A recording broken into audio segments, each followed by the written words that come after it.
All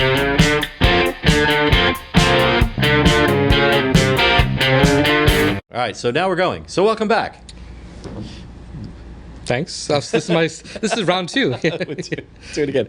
Welcome back. Last time you were here, it was episode 2. Now we're up to 25. We're a little bit better. We got more stuff now. The studio feels better. It's it's nice lighting. Got more toys. We're evolving. Yep. So, I don't remember what we talked about last time you were here, but it was about being an immigrant in America. It was. That's right. Yeah. Why do people come here? Yeah. I hope that resonated with some people. Yeah, I think it did. It was one of the more watched episodes until we destroyed the whole channel and moved it to something else. Well, I had my 15 minutes. So today, now this is an area that you're highly involved with, AI, this new ChatGPT phenomenon, but you're not just jumping on the. I mean, you've been in this. I've been in the space for a while now, right? And you've spoken at events, and you've done a lot of for a long time. AI has been a bit of a passion for me. Kind of a thing for you, right? You were AI before AI was cool. Yeah, and is AI cool now, or is AI scary? Well, we're gonna figure that out. Yeah, so we'll get into that. Could be both. Actually, let's. I want to get your. So before we do anything else, I want to get your comment on this this meme that Elon Musk posted recently. Did he post a meme? Yeah, Trev, can you... Is Elon Musk on social media? Apparently, he's closely involved with one of them. I stay away from social media. Yeah. So, all right. And I have to say that I didn't really understand this, but I saved it because I thought we're going to do this episode together and you'll be able to explain it to me. Woke AI, closed AI. So that's Godzilla and King Kong about to get into it. Yeah. And then there's based AI, which is a dog with a bat chasing Godzilla. That's Doge. And King Kong. Who is that? That's Doge. Doge? That's Doge. Yeah, that's his Bitcoin, the Dogecoin. Yeah. Oh, okay. Yeah.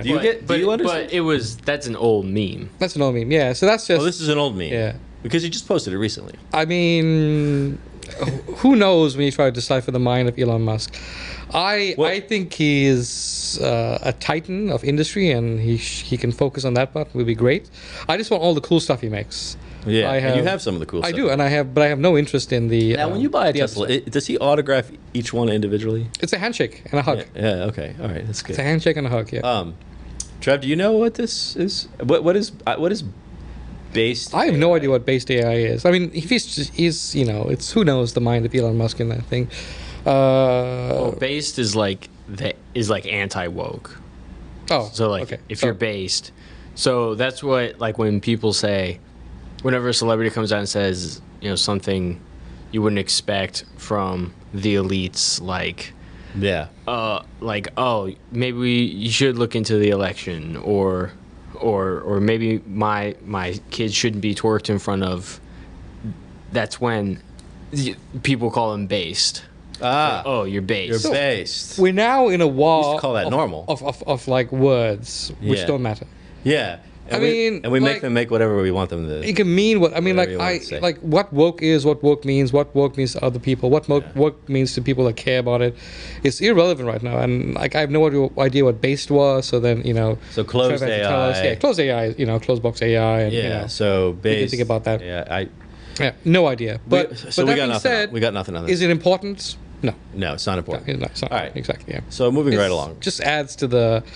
It adds to the screaming ecosystem that we don't care about. So I don't care about it. Yeah. And we shouldn't. No one should care about that kind of stuff. Well, it's kind of the reason for this podcast is so we can talk about things that nobody cares about. It's a war on grammar, man. Is that really important? I have no interest in that. Yeah. Okay. All right. So moving along. Yeah. Here's what I want to ask you. Because as we mentioned, I think we said this. Sometimes I lose track of what we said before we were talking and what we said when we officially started. But you've been in this AI world for a while. You've done a lot of speaking and work in AI. Exactly. And the company that you work for just I do work for a data and AI company, and they've also created a way, another ChatGPT model of working with large models and how to process them faster and how to create them faster at low cost. And that's interesting. It's in the R&D phase right now. It's in the research phase. Yeah. And it'll be interesting to see what comes of that. Are you getting to add any keystrokes to that yourself, or do they keep you away from the equipment? Oh no, you can build on models yourself. It's open source, so anyone can build. You can go and acquire it yourself and build a model as to what you want to, and the cost of developing it is around $30. So it's relatively cost effective. So anyone can take it. Yeah. Go and build a research model yourself. That would be. And this could be a game. I don't want to oversell, but this could be a game changer. Like suddenly, and also it opens up a lot of issues about the control and the mechanism around it. But it's open source. Use it how you want to, and because it's being open source, it means you can actually then you can audit it. So I do agree with the closed AI, the Godzilla one. Was that Godzilla with the King Kong? King Kong. Yeah. So the problem with closed AI is it's a black box. You can't go in, you can't audit it. You have no idea what it's doing. If it's biased, you can't actually figure it out. An open source system, you can go in there and look at it, see how it's working. See what's going on. All right. Up to you. All right. So, the point being is that you're in the thing. I found out actually, and no one's told me this, but actually I've been seeing people do this on LinkedIn, so I'm going to say it now. There's a disclaimer. I've seen people say, I work for so and so, but my opinions here today are my own. So exactly. Yeah. So that's my disclaimer. Yeah. Let it be. So let it be written. So let it be from this moment on. Yeah. Got it. So, your opinions are your own. Here's the first thing I wanted to ask you is, and this isn't one of those questions where I already know the answer, but I'm pretending to ask you for the benefit of I'm actually curious to know your thought on this. Why all of a sudden? I mean, the AI in various, so it's been around both conceptually and in reality for a long time, right? We had sci-fi movies with future dystopian worlds controlled by maybe machines. even earlier than that. I don't know. You can argue. Certainly, we had The Matrix in the '90s. We have and we've had people all along on both sides of the either expressing excitement or alarm, depending, so none of that is new. But all of a sudden, in the last year or less, we have a extremely heightened sense of either excitement or alarm, depending on who you are. What's driving that? I mean, and it all seems to be related to this ChatGPT thing. Well, it's actually ChatGPT is new. So it's actually what's happening now with AI is something that may have happened maybe 8 or 9 years ago with deep learning. And so prior to that, we've had sci-fi, and sci-fi you shouldn't mock sci-fi. It drives imagination and it drives vision. It becomes from science fiction to kind of engineering facts, and we actually have products and we have tools that come out of these things, right? So our mobile phones are communication devices on Star Trek. We like that kind of stuff, and that's really how these things actually evolved. But somewhere around the 80s, I think we got super excited about AI being the super smart thing that will solve everything, and we had again, fantasy and imagination and movies and books and stories that were saying we're going to create this super smart, intelligence that will accompany us and help us. And then you also had, I guess, maybe HAL in the 60s and 70s with 2001: Space Odyssey as this manipulative AI that actually created this destruction. Yeah. So you have all these things. He sounded like such a nice guy, though. He was a nice guy, unless your name was Dave. It was very smooth. It was Dave. Dave. Yeah, Dave. Unless you're Dave. So he was Hal. He was Hal. He was Hal 9000. Wait, who was Dave? Dave was the final astronaut, the one that.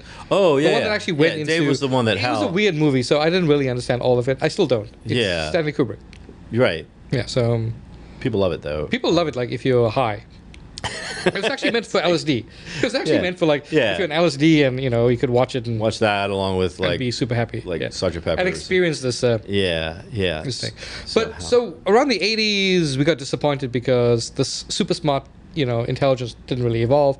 So the field of AI just kind of got diminished, and then we became coding and programming. Started focusing on kind of like instructional, functional coding. Like you write an instruction, right, and then within boundaries there'll be a response. And we got used to that, and it kind of evolved. Then something happened around the last 10 years, and we had this concept of deep learning coming in, which is basically deeply looking at some of these data sets, pattern recognition, and then making some inferences from that.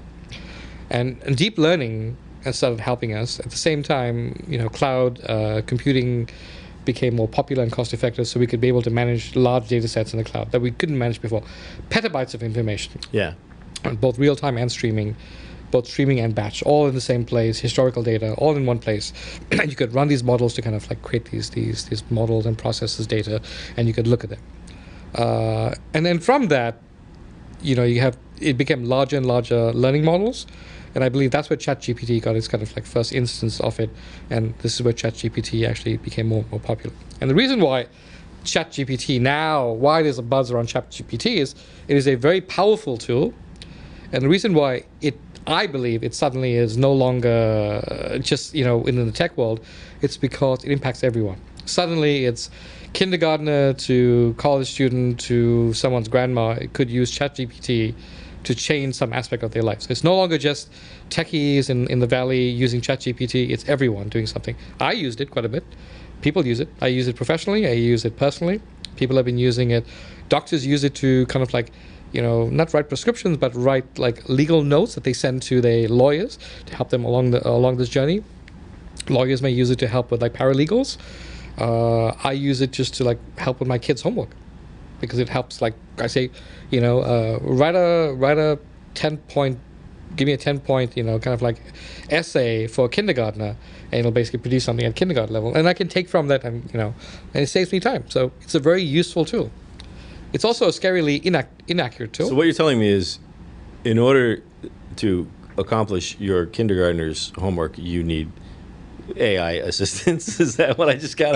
It made it easier to do, and it's like if you were an accountant and it was a pre-calculator day, and suddenly calculators came up. So it didn't really change the fact you're an accountant. You just suddenly were able to do things. I'm just thinking that if you need it for the kindergartner, what's going to happen when he gets further along? I mean, hopefully the AI will keep up with the requirements. So I believe like right now, what should happen is like universities and schools should like change their curriculum to include some version of ChatGPT. Yeah. Because people will be using it. You can't ban it. You can't use it. So that's it. Yeah. So I think why there's a buzz about it, because it now affects everyone everywhere suddenly. Like suddenly, but also it goes.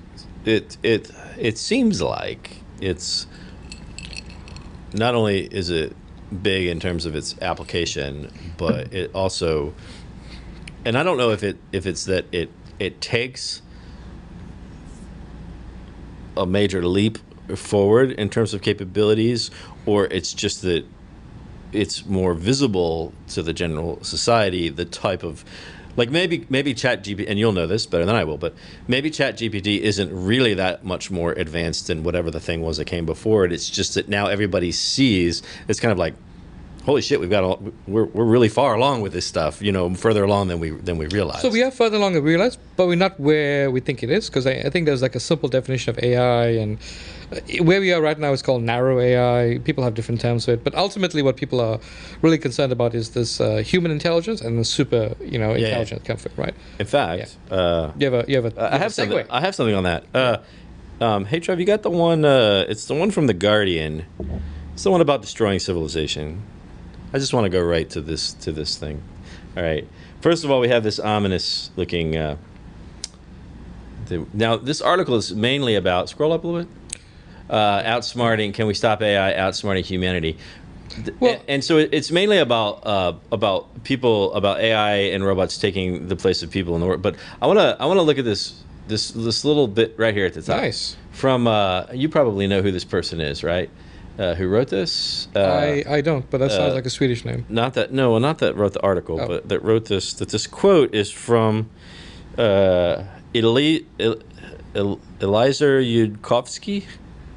wrote something called "Staring into the Singularity." Oh yeah, they use the singularity as the thing. Of course, yes. And I love this bit right here. It says, 50,000 years ago, with the rise of Homo sapiens. Oh, no, you got to start it. It began 3.5 billion years ago in a pool of muck, where a molecule did its thing and became da da da da da. It began 4 million years ago, when brain volumes began climbing rapidly in the hominid line, and then it continues. It began 50,000 years ago with the rise of Homo sapiens, 10,000 years ago with the invention of civilization, 500 years ago with the invention of the printing press, 50 years ago with the invention of the computer. In less than 30 years, it will end. What will end? I think he's talking about human life. Human life? I think we've made it through wars and famine and drought and all sorts of calamities. It was an online essay called in 2007 called "Staring into the Singularity." I know. Not human life, but human civilization. Was human civilization. It began, and da da da da da da, and this guy felt that. Sure, he's a very accomplished writer, and I'm sure into 2030. So my question is, why? While some people can get excited about being able to have this new way to do your kindergartner's homework, there are people out there who are like, whoa, stop, we need to, and in fact a bunch of guys just 1,100 tech professionals just wrote a letter, right? Yeah, and they said slow down. They said we got to. In fact, they called for like a 6-month moratorium. Why 6 months? I don't know. That's a good question. I mean, they're not purposeless, so why 6 months? Everything. I mean, they all. Is that what it was? They had a 6-month moratorium. It was 6 months, right? Yeah. So it's not arbitrary. I have no idea. I mean, I have theories about some of that. I would like to share your theory on that.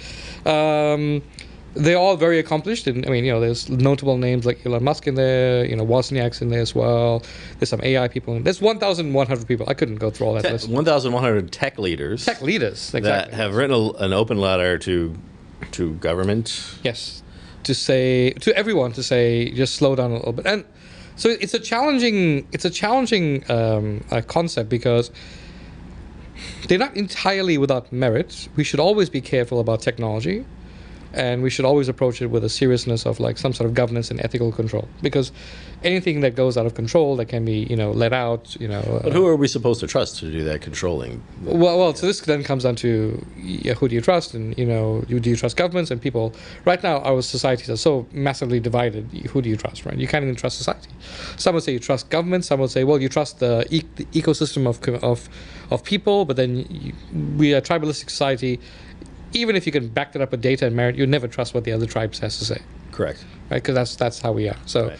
so it's a failed kind of assertion. And the other challenge is the genie's already out of the bottle. Let's assume that 90% of the people that would say, oh yeah, okay, let's just hold back and let's just work on this together.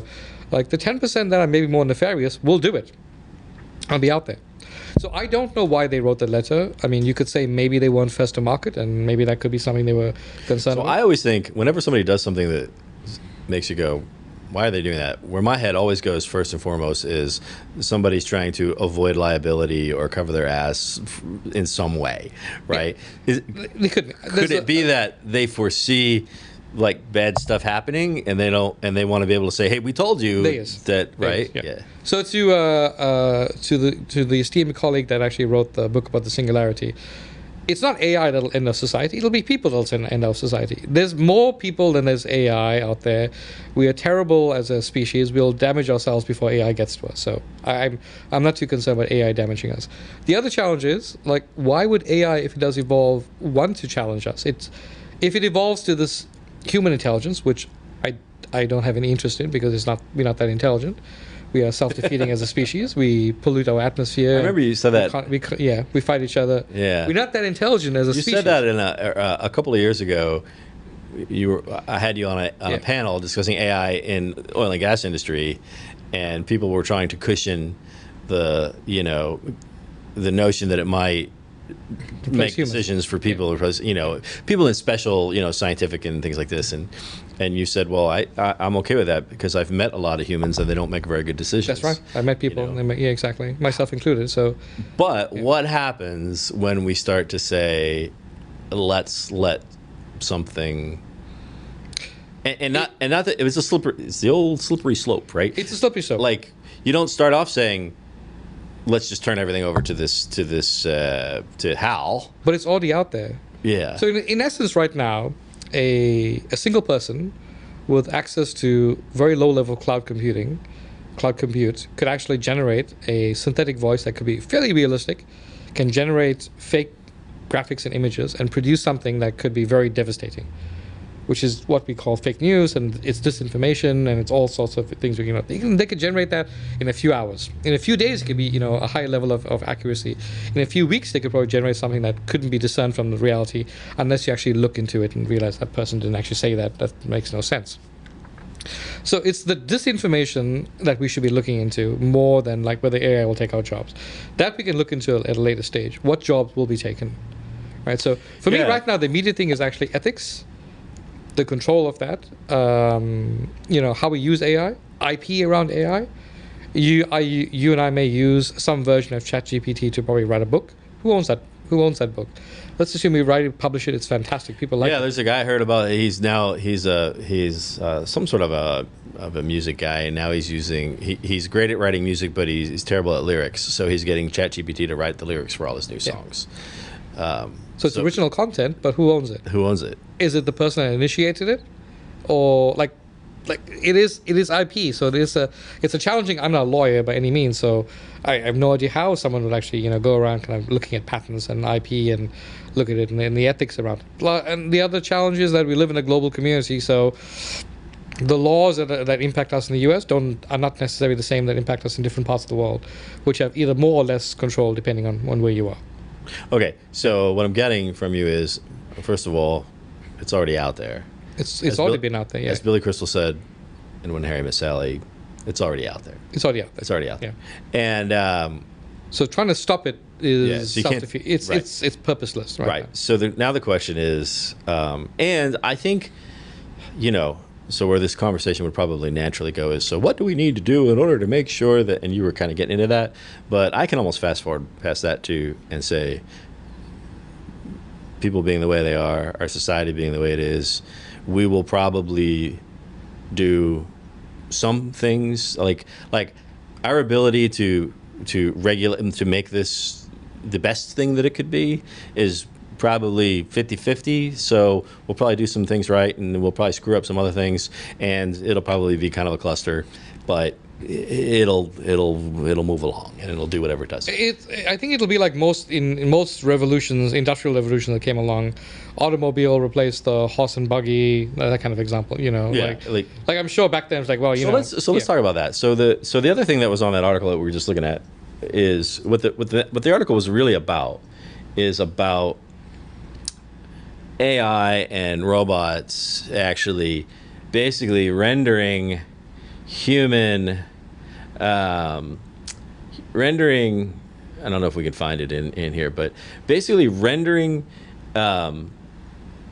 work unnecessary for humans. Not necessary. And then that begins to, let's see, it could also become curious about why humans devised the button, activate it to see what happens, and render itself useless. Yeah. I like that. He's talking about white collar jobs here, fundamentally, right? Because you think? I mean, they're about to roll out a Chick-fil-A here that's got no people working in it.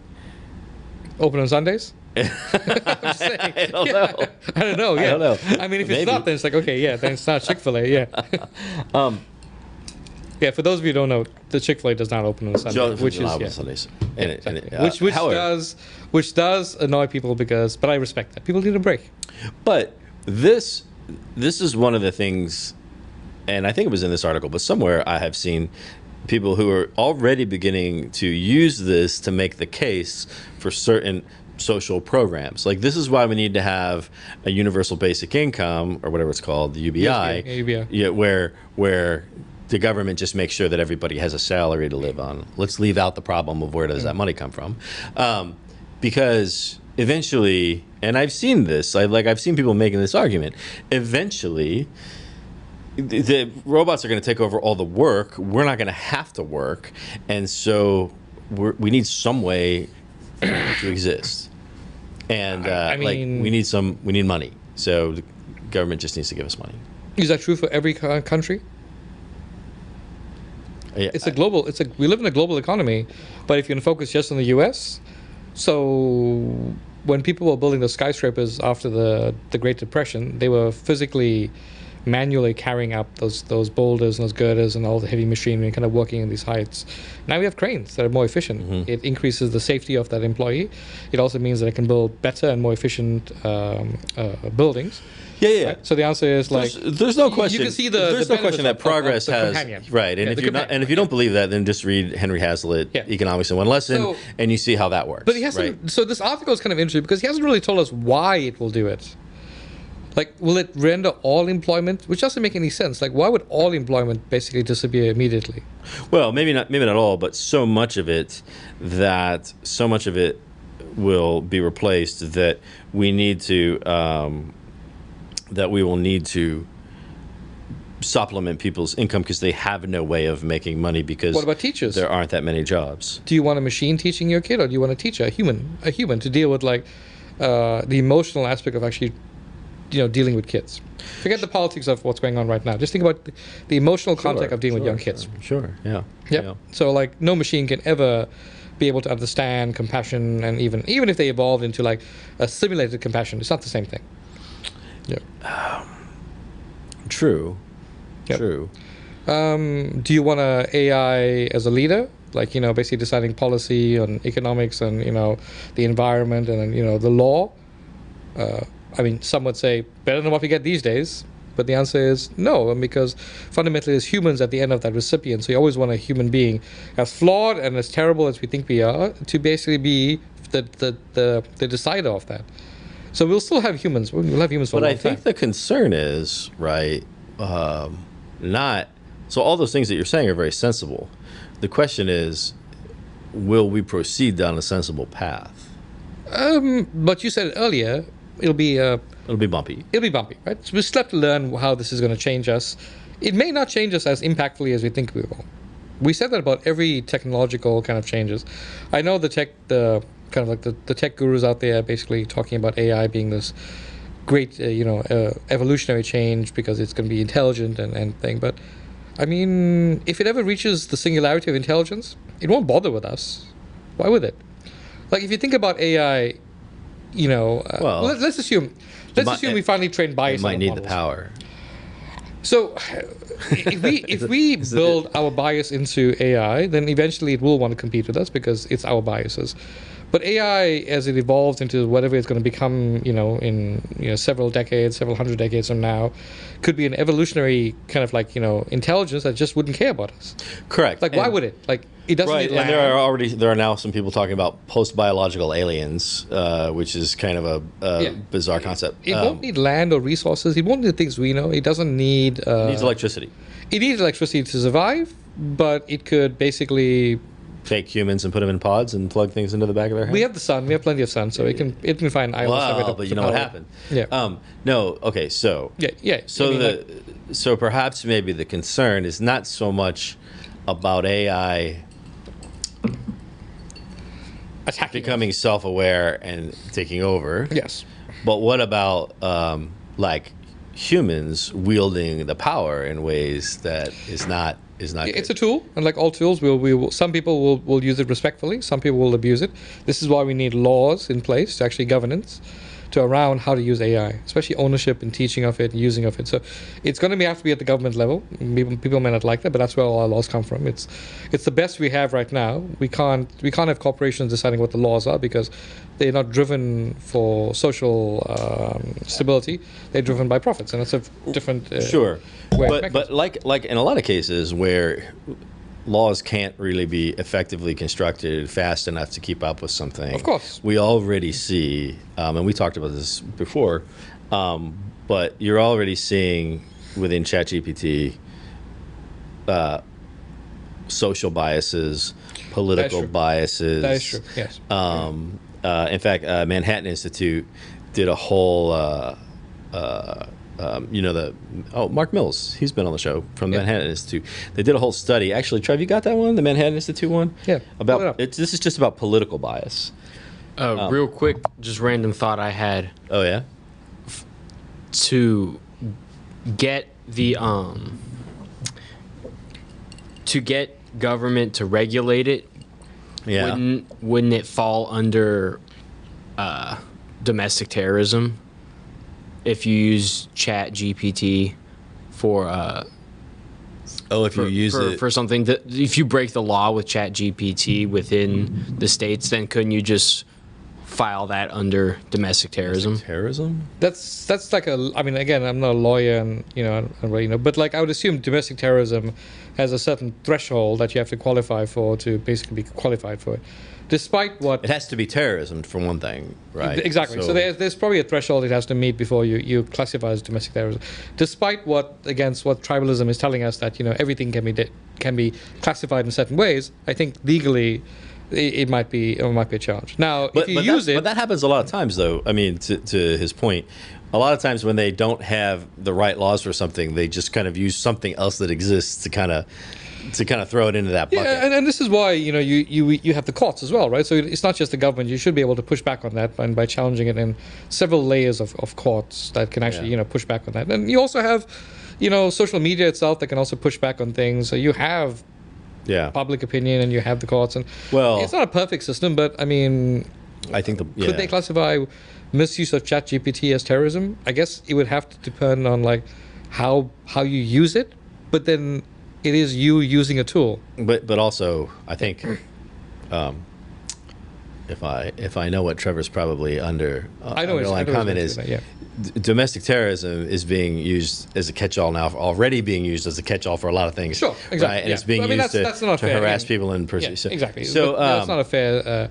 But you got that has almost nothing to do with ChatGPT. That could be.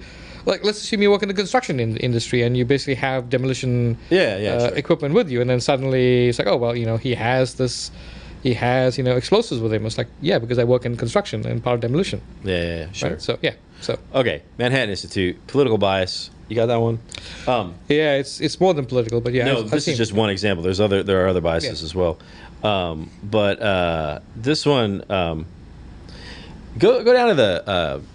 Well, actually, the headline, we'll just give it the danger in the machine, the perils of political and demographic biases embedded in AI systems. If you go down, there's a chart.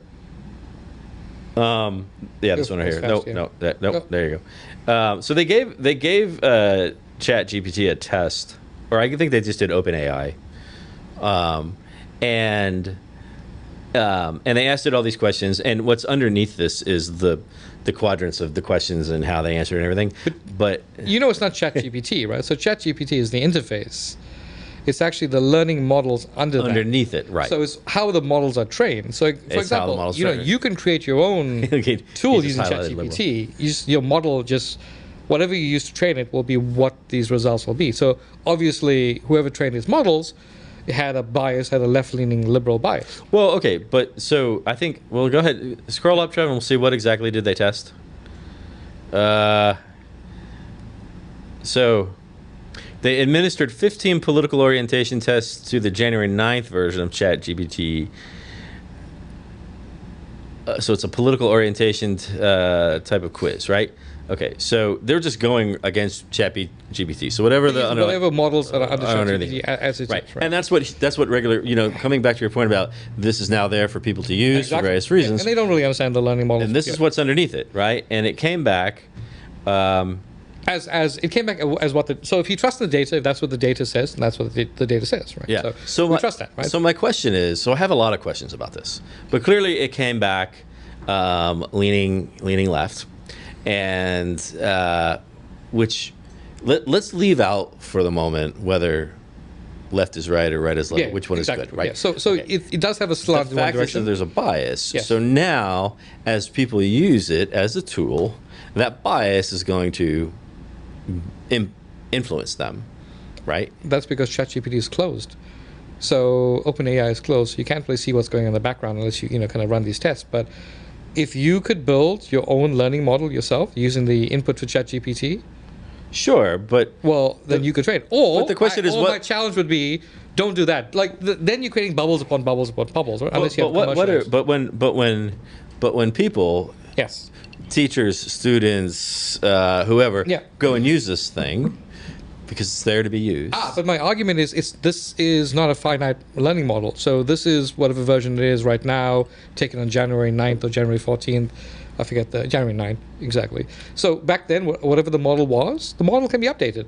It's learning. Okay. Right. So you imagine, like, you pull a third grader out of class and say, hey, hey, little guy, like, tell me about this book, and the kid's gonna kind of mutter something, and you say, well, that's it. The kid doesn't know anything. How dare he train the kids in the future? Well, it's like the kid's growing. Let him learn. Sure. Now, the question is, like, how do we teach it to be more in line with what society? So you're coming at this from the perspective of the theorist, right? Yeah. But what I'm thinking is, you take this example. There are some other examples, like somebody that I know asked ChatGPT tell me a joke about something. I forget what it was. Tell me a joke about something. Yeah. And ChatGPT declined to give him it. He said, and he even said, I'm going to say he for Chat. So it even said, I could give you a joke about that, but I'm not going to because it wouldn't be appropriate because it could hurt these people's feelings. Sure. So to me, which I disagree. That just made a moral decision. It made a moral decision because it's trained and right. Yeah. So, but that's and it goes back to what you said. OpenAI. So it was OpenAI that helped create this. But that's a little scary. They might be other. They will be. Okay. So this is day one, right? Right. This is day one where we are right now. 2023, day one. By 2025, this would be forgotten, and there'll be much more mature models out there. More organizations using this that have more complexity in how we answer these questions. And then you may get the representation that you're looking for, which is more neutral. Well, okay, but let's talk about that. And maybe you want some like I would love like a Dave Chappelle actually building the comedy behind, the humor behind, because like he doesn't really care very much about, he can say what he wants to say, right? So sure, like actual comedians, professional comedians building this humorous model because he doesn't have a humorous model. And sometimes when you say jokes, you do offend people. Right, and so you could, but it's okay. In theory, you could select the You could select it. Yeah. So here we go. Tell me a joke about women. I'm sorry, but I'm unable to tell jokes that might be considered offensive or inappropriate. Tell me a joke about men. Here you go. I'm not even. Yeah, I mean, it's yeah. But okay, I know it's a silly example. Yes. But what it means is that it has a bias. It has so what it has is a cultural sensitivity that we are all experiencing right now. So whoever helped build it is aware of that. Okay, so this is what I want to get to. Whether it's right or wrong is almost, at this stage, it's relevant to people who care whether it's right or wrong. But for most people, they understand that it's cultural sensitivity, and there's a thin line to kind of walk there. So how does... But I still say it's day one, and the kid is learning. Give him a break. Sure. Yeah. So, but what? But he's not going to go to Harvard if we beat him up now. So why do you? Well, let's back up a second. For those who don't understand all the behind the scenes, what is training the model? It would be the model. It'll be the data sets. So it's usually. What? Oh, it'll probably be a cloud compute in the background that's actually ingesting lots of data points. It'll be Q&A. So there'll be lots of questions and potential answers. Like to one question, simple or long, there could be thousands. In fact, if there's millions upon answers to that question, it builds a richer model. Okay, so so ChatGPT is reading the entire internet, right? Looking for extraction. Yes, correct. Yes. Well, yes, maybe not the whole internet, but yes. Right. Because actually, if you ChatGPT yourself, it won't know who you are. But Google does. Try it. Yeah. Say, who is Michael O'Sullivan? He doesn't know. Maybe he does. He didn't know who I was. Yeah. Which was like a bit to my ego. I missed the sign up, and so now I'm like waiting. No, you can. Okay. It's like $20 a month. Oh no, it's free. No, when I try to do the free one, it says sorry, we're not open right now. Oh, okay. Yeah. Well, there's busy days and there's busy times, so yeah. I mean, again, it's early days, man. It's early days. Okay. Yeah. But what? And I come back to something I heard on a podcast recently. Somebody was talking about this, and I forget who it was, but he sounded like he was somebody kind of like you, like somebody who knows shit, right? And he goes, we don't really understand how ChatGPT works. That's because it's a closed AI system.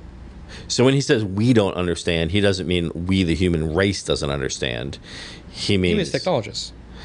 So, all right. So explain closed AI system. Well, mostly it means it's like a black box system, and you can't. Do you remember who said that, Trev? Who was it that said that on a podcast? We don't really understand how this works. I think it was somebody on Lex Friedman's show. Yeah. I'm sure there's people. I don't really understand how it works. But he said it in such a way like we built it, but now we humans built it, but now we don't really even understand how it's working.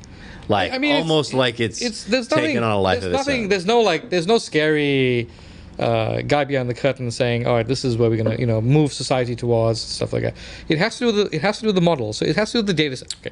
The models are one thing, but it has to do with the data sets itself. So if the data sets are leaning in a certain way, then the answers you get are going to be that. So again, to my point, and so where do the data sets just come add from? more data sets. Well, whatever they can find, whatever's free, whatever's available, whatever's provided. Yeah. Are people, like, are humans sitting there like that's a lot of work. Feeding. Some of it could be that, but also it could be existing conversations it's pulling from. It's probably grasping from whatever's out there. So you could argue that if ChatGPT has a bias in any particular way, it doesn't have a bias because somebody's telling it to have a bias. It's having a bias because that reflects, like, if you average out the point of view across so well said. everybody. Well said, yes. That would be what's happening, right? So without actually looking at and I mean, there's probably some instructions. I don't think people understand that. I think when you see headlines that say it has a bias, they think that there are people behind the scenes feeding it that bias. I don't think anyone has time for that. I mean, there's so much information out there. I mean, if I say, all right, Michael, like, Illuminati write me one question. Illuminati has unlimited resources. I mean, write me a question like, we could say, do you like cats? Yeah. And like, write and I say, well, write some answers about it. And I say, well, write 10 billion answers to that one question. It'll all be the same. It'll be mutterings and irrelevant sure. ramblings and stuff like that. But it'll be biased because it's your opinion only. But leaving out little exceptions, for the most part, this thing is building a knowledge base that approximates sort of the averaged out or the mean point of view and knowledge and everything of whatever it ingested, and I don't know what it ingested. Right. And I think as a closed system, you don't have access to it. I mean, I'm sure you can audit it and you can figure it out. I mean there's probably someone will tell you, well, we ingested these data sets, and and you can interrogate those data sets if you really wanted to. But ultimately, my challenge back says, just give it more data sets that reflect what society is actually like. Yeah, so you could say that if you want to influence ChatGPT, you need to populate the internet with more content that reflects a particular. In fact, what it should be is which is kind of like what mainstream media is already doing. It shouldn't be bidirectional. So it's actually monodirectional, right? Right now, you basically ask a question, and it gives you a response, a generative AI response. It should be bidirectional, where you can like say, I don't like that answer. This is what I actually feel on the subject, and that should be part of the data set. That could be a way of kind of like the public who do feel like they're disenfranchised or that this doesn't reflect my opinion can actually respond to it. Well, in theory, you could do that just by having certain things set up in your user profile so that ChatGPT knows. But if the data sets aren't there for the models, then it won't know how to answer. Sure. It'll still only answer within what it knows, right? Which is like, it's still young in what it does. Very powerful, but still very young. Like, it doesn't know everything, and it's okay. It shouldn't know everything. It's just the models, man. Yeah. So you could argue that if ChatGPT thinks that it's just the interface. That if ChatGPT thinks that some form of socialism is an effective form of government, it's because there's been a million essays written about it, and there's been people on it, and so it's going to pull from that, and it's going to say, "This is what I think." It seems that right. So so here's my question to you: this is more important? Is is the output of ChatGPT factual or opinionated? Because that's more important. If it's factual, then it's challenging because it depends on the data sets. And if the data sets aren't validated, then everything it says is an opinion. And this is why you must trust but verify. So ChatGPT is also highly inaccurate because of the trust but verify kind of like logic. So we have an example here. So let's see. So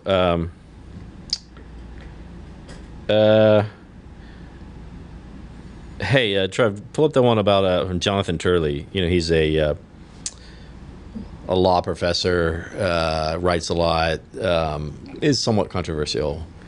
ChatGPT falsely accused me of sexually harassing my students.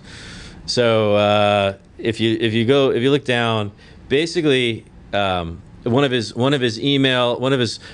professor friends asked ChatGPT a question about sexual harassment, and what he got was the program reported that Jonathan Turley, had been accused of sexual harassment in a 2018 Washington Post article after groping law students on a trip to Alaska. It turns out he's never been to Alaska he's never been on any trips with any students. There was no Washington Post article, and he doesn't teach for the university that ChatGPT said where this sexual harassment thing. Trust but verify. Yeah. So the question is, how could so everything that you said already, notwithstanding, how does that happen?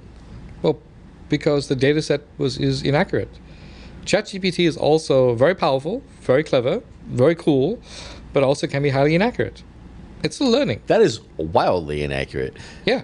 And actually has consequences, like real world consequences, right. Because like once you're accused of sexual harassment, especially if you didn't do it, it's very difficult to get rid of that kind of like, that smear on your reputation. It's almost impossible because no matter, someone's going to read that somewhere and say he must have done it. That's why it's reported. But in reality, he hasn't, just like falsely accused. So, but I don't believe that there's a man behind the curtain that says, I'm going to get this guy. And if that's what people are implying, I don't believe that's true. I believe that it's probably a complete misnomer about how data is actually created. And I think they probably made a mistake. Did he challenge it? What was the interrogation of that? I haven't read the whole article yet. So,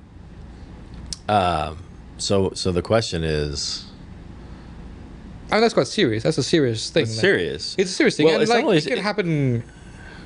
Yeah. And it's not like a misconstrued context or a misreported event. It was like completely fabricated from very specific details that didn't exist. Yes. So it just blows my mind how that could like. Yeah, because it can be highly inaccurate. Also, why would you trust it? Like the challenge with it is like you can use the kindergarten stuff and things like that, but I mean, I would hate to meet a doctor that says, I do all my diagnostic with ChatGPT. I basically put in there, I have a patient, age 28, female, has these conditions. Oh, ChatGPT. There we go. That's your condition. And he just blindly hands over this, this recommendation to his patient without actually going to the data himself and looking at it. So that is a little bit scary. So how would you know? Firstly, no professional should ever do that. Right, but that's a professional person, right? So they should be some. But they're already doing it. Well, they're not using it for that level of accuracy. They're using it to help them guide things, like create templates for things.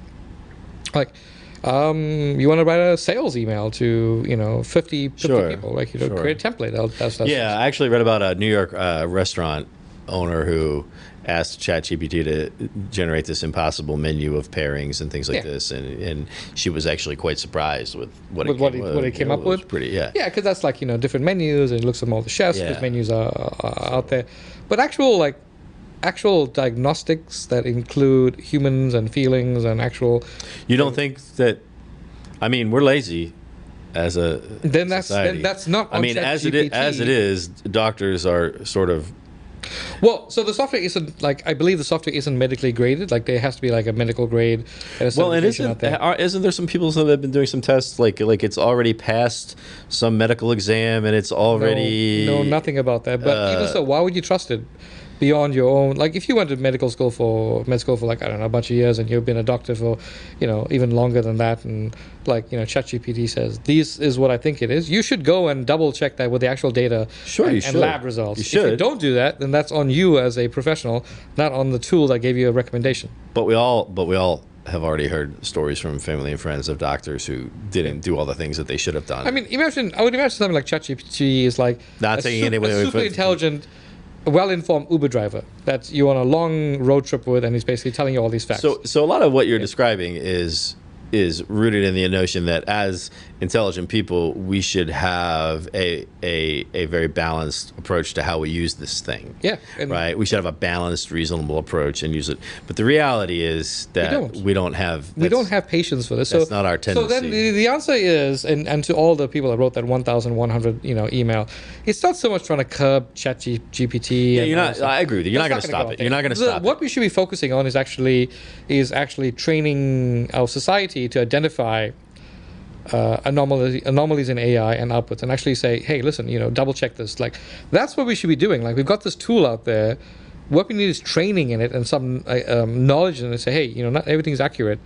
Without that, we kind of naked in the woods, right? That's really what's happening. That's more valuable because this is going to happen and scale up before we can control it. But our society needs to be prepared for it. You have to train professionals on what to expect, what the expectations are. And then every organization should undertake this. And then of course at society level, schools, colleges, churches, mosques, temples, anywhere people gather, say, hey, you using this tool, be aware that it's fun and powerful, but also it can be inaccurate. Just take your time, trust but verify. I'm with you. And without the trust but verify, and this should be true for every bit of information. Yeah. And we got into this on the 2 episodes back with Cully Templeton, where we did an episode. Actually, you should check this one out because you would probably like it. Yeah. The whole theme of the episode was, are we getting dumber? And, yeah, that looks like a fun one. And one of the things that we got into is we already, when it comes to what we get from the media, social media, etc., most people have already stopped thinking critically, rationally, evaluating. I mentioned how back when I was a kid, your parents got the news, which had an editor from the daily paper and maybe the evening news, right? And what you got was what happened, and maybe a little commentary, but for the most part, well, what happened? You had to work out what happened yourself. What does that mean? What should I do about it? Critical thinking is what we have to end up with. Right. But now, because we have stuff fed to us, 24/7 by all these channels, and there's not enough stuff that actually happens.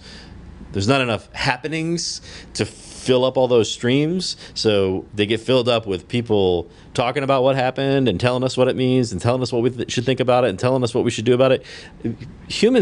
It's been a while since most people have really thought critically about what they're hearing from whatever they consider to be their trusted source and evaluating that. So we seem ill-prepared to do that with the next level of this thing, right? Yeah. If we already don't think critically about what we hear in the news or what we see on social media, how are we gonna think? How's anybody gonna think critically about it? I mean, when we see a meme, we get super excited about it, right? Because it suits our own bias and it suits our own way of thinking of the world. So the same with AI. If we we're doomed basically. Yeah. So again, it has nothing to do. It has nothing to do with the tool but it's itself. Not the tool, right? It's always been on us. Like I said earlier, we'll doom ourselves before AI even gets to us. So I'm not too worried about that. Well, but that's an interesting point, which is a lot of times when these innovations come along, and people begin to foretell a dystopian future. Sure. It's not necessarily. I don't know what's in people's heads when they're actually foretelling the dystopian future, but it's not necessarily that the thing itself has some innate evil that will be the undoing of us. It's in the context of when you bring this into society. It's us. It's always been us. All started with the television. Yeah, it's always been us. That's basically the problem. It's all started with the television, Elvis and the Beatles. That's where the downfall of Elvis, yeah, on the radio. I mean, that's the reality of it all. It comes down to us, and I'm a big Elvis and Beatles fan. I just want to say that for all the people out there. Yeah. I mean, it really comes down to like, can we handle this thing that's coming? See, now you're getting to that's the thing. And the answer is no. But it's not the thing. Right. Yeah. And even without any nefarious, even if the Illuminati doesn't decide to use this to take over the world, I mean, like the example of like the guy who ChatGPT'd himself or something and found that he was, potentially, sexual harassment and it had nothing to do with him. A good example of like, how suddenly, this is, a bad thing, right? So you could say, maybe there's a person behind there that's actually, been pumping this thing with like, fake data about these things. But that would mean that they had known that he was actually out there. And you could believe all sorts of theories about that. And, like maybe there's a list of people that they're going after and who's the they and you don't have time for this. And that you can get yourself into all bunch of knots. But the reality is, it's just a system that looks at data and it processes it. I think it gives you an opinion back, which isn't always accurate. Right. It is an opinion. I think if you ask me what's going to have the most influence, if the data set is essentially the internet, or pieces of the internet, pieces of the internet. They can get. So this thing's reading the internet. Then what's going to influence it the most is a factor of what generates the most content on the internet. Unfortunately. And that's mainstream media. Yes, but also the Twitter sphere, if it gets into that, it'll just be horrible. So if it ever gets into any of the comment section on anything, then we're done. We're done. So I guess my point is, unfortunately, things are what they are.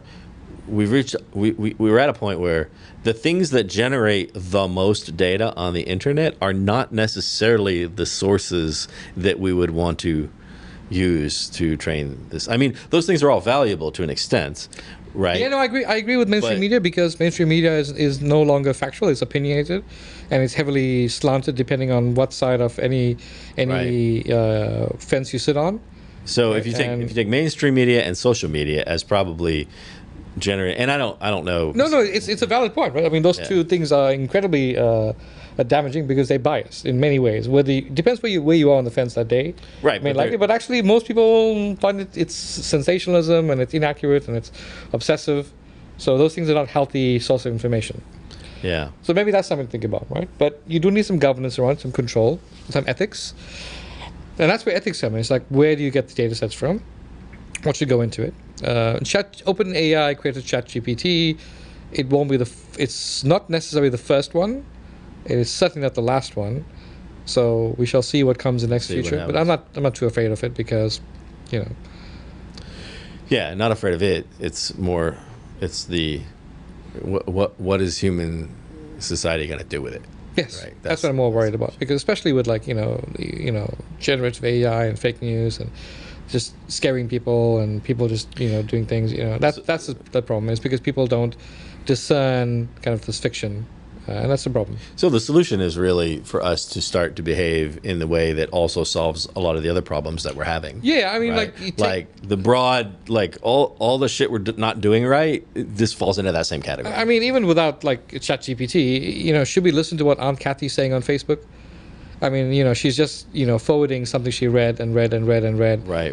I mean, is it factual? And if you get excited about it and get in that fight on Facebook, if you can't discern yourself from Facebook, then you'll be doomed with ChatGPT, which is far more clever, far more intelligent about how it generates. Maybe we just need, in the interface, the user interface for ChatGPT, there just needs to be a little selection that says, "Choose your preferred echo chamber." You could, right? I mean, there's a regenerate option, so you can keep, you have to keep regenerating it until you get the answer that you like. Yeah. Right. So that's also something to. Yeah. Which I think is actually just wrong, because you should get the answer you get, and that should be it. But that's it. That's it. Yeah. All right. Good stuff to think about. It'll be interesting to see how. I wouldn't be too afraid. People listening, don't be too afraid of this thing. It's a tool in our tool belt, and we'll see what we'll do with it. Yeah. Yeah. It's all fun and games until the machines take over the world. But I mean, until then, they can have it in some aspects. But sometimes I think like, if the world's going to end, could we just hurry up and do it so we could stop with all this nonsense that we keep arguing about? Like, let's just get to the part where either it burns up because of global warming, or the machines take over, or whatever the hell the thing is that's going to destroy the world. Can we just fast forward to that point so we can stop arguing about all this bullshit? Like, I mean, like, if you're a kid growing up now, you are basically bombarded with all these like apocalyptic things that are coming. And you're probably thinking like, and it's having a measurable impact on. Just get it over with. Yeah. Let's just get to the end, just so that I don't have to like hear people like bitch about all the things that are coming to get you. You're eating too much beef. It's destroying the world. You're driving a car. It's destroying. This is ruining the planet. This is ruining the planet. And we have this big argument. Like, I just want to stop arguing about it. It also depends on where you grew up, where you come from. Like, there are other parts of the world that just are in a terrible predicament, and people live fine, and they grow out of it, and they get stronger as a consequence of it. And then you come to a place like this where everyone complains about everything, and they have everything. And you realize, like, just stop complaining. Just be happy with what you have. All right, this sounds like often perfect. I think this is a good next episode. Yeah. We'll get into why we should just fast forward to the end of the world and be done with. And plus, you got to go. I got to go. So. Thank you. Yeah, as thanks always. It was good. Yeah, I like the new setup. I like the screen. Yeah, because you can kind of like you can reference to it, and you can. Well, it makes Trevor earn his money a little bit. Trevor has earn his like pennies, when you get paid someday, then exactly. This will all you're paying it forward. That's what it is. You're paying it forward. Exactly. All right, that's it. We're done.